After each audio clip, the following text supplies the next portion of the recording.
Leadership is the issue in the Jewish community. Leadership and the problems of leadership are a lack of vision, a lack of accountability, a lack of transparency in how Jewish business is conducted. The whole Madoff scandal, you know, for being a Jewish journalist, one of the things you hear more often than not is, it's off the record, we can't talk about it, that's not for everybody. The conduct of the board is, you know, I can't talk about it, or you have to go through this marketing person. If Jews had spent more money on Jewish journalism and less money on PR people over the last 10 years, we wouldn't be in this problem, because they would have gone to these boards. They would have seen where this board money was going.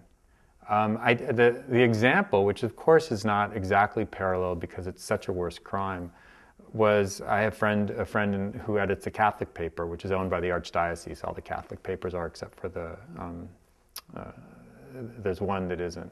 But the other ones are just, they're arms of the Archdiocese.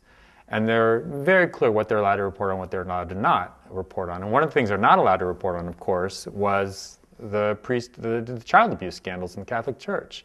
And he said to me, if we had been able to say what we all were told was going on, maybe we couldn't have done everything to report on it, but maybe we could have done something, and then a journalist in a mainstream paper would have picked up on it and done more investigation, but we couldn't say anything.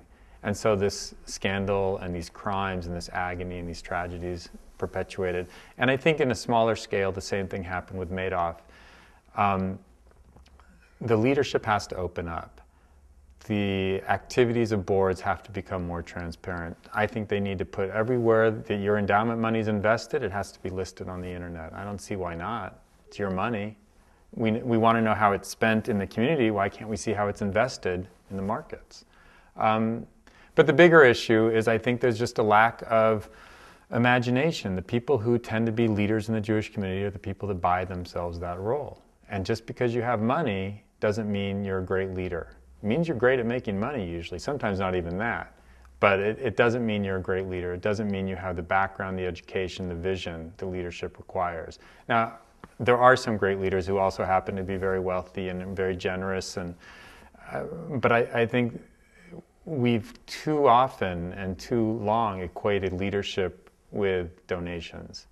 And we see the results of that in a community that, to a large extent, is much less active, much less involved than it could be. So